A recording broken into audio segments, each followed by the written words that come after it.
ఇప్పుడు ఒక వార్త వైరల్ అవుతుంది ఈరోజు మార్నింగ్ నుంచి. అదేంటంటే Pakistan army chief general Asim Munir పారిపోయాడు.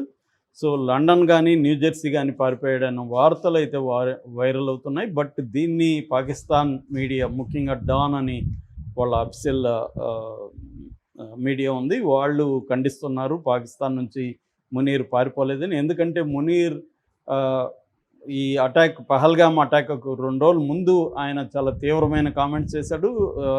కాశ్మీర్ మాదే అని చెప్పాడు. కాశ్మీర్ కోసం పోరాడుతున్న హీరోలకి మేము హెల్ప్ చేస్తామని చెప్పాడు.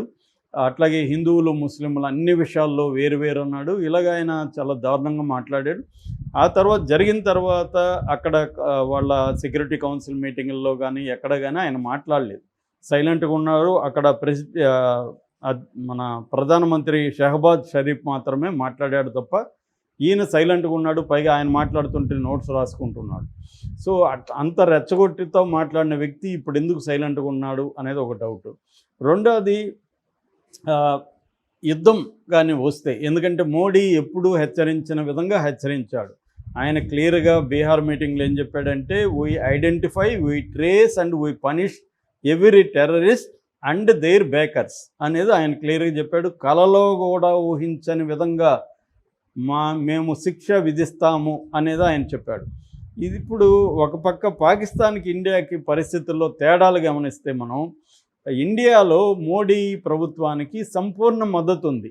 అసలు యుద్ధం చేసేయండి, మేమందరూ దూకుతాం యుద్ధంలో అన్నట్టుగా ప్రతి ఒక్కరు మాట్లాడుతాం. ఎంతమంది దూకుతారనేది వేరే విషయం, కానీ మద్దతు అయితే మాత్రం కంప్లీట్గా ఉంది.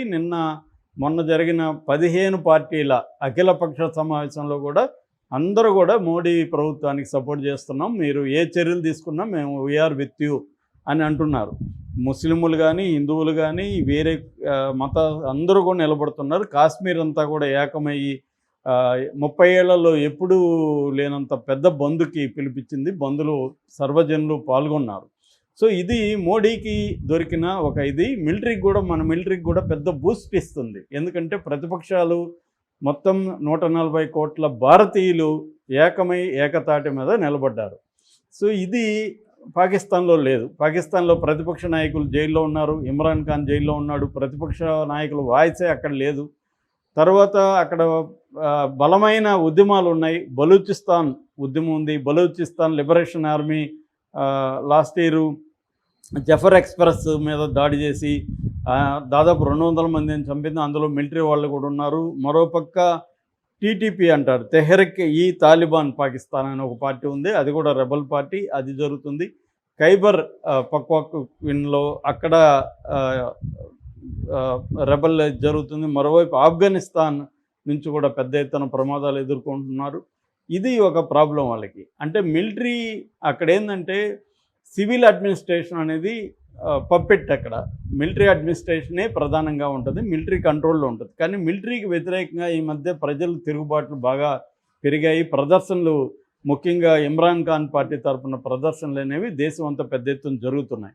ఒక పక్క ఆందోళనలు, ఒక పక్క మిలిటరీ పరమైన అటాక్స్, రెండో పక్క ఈ ప్రతిపక్షాల వైపు నుంచి తీవ్ర నిరసనలు.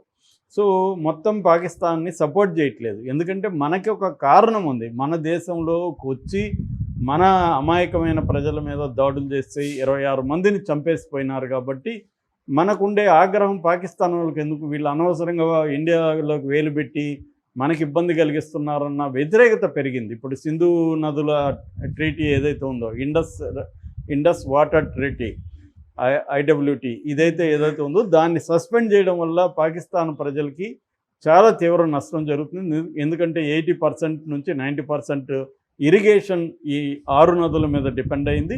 ఈ 6 నదుల్ని మనం కంప్లీట్గా ఆపలేం, కానీ మ్యాక్సిమం అయితే దాన్ని కట్ చేయొచ్చు. దానివల్ల పాకిస్తాన్ అగ్రికల్చర్ కావచ్చు, ఇండస్ట్రీస్కి వెళ్ళే వాటర్ కావచ్చు, పవర్ సెక్టర్ కావచ్చు, ఇలాగ అన్ని రకాలుగా ప్రజల జీవన ప్రమాణాలు ఆల్రెడీ దారుణంగా ఉన్నాయి. అక్కడ ఎకనామిక్ కొలాప్స్ జరిగింది. ఇప్పుడేదో చైనా, IMF ఇలాంటి వాళ్ళు ఆదుకుంటున్నారు కాబట్టి ఒక మాదిరిగా ఉంది, కానీ లేకపోతే నిజానికి అతి దారుణంగా ఉంది. అందుకని అక్కడ మనం ట్విట్టర్లో కానీ, ఎక్స్లో కానీ పోస్టులు చూస్తే పాకిస్తాన్ ప్రజలు తీవ్రంగా వ్యతిరేకిస్తున్నారు.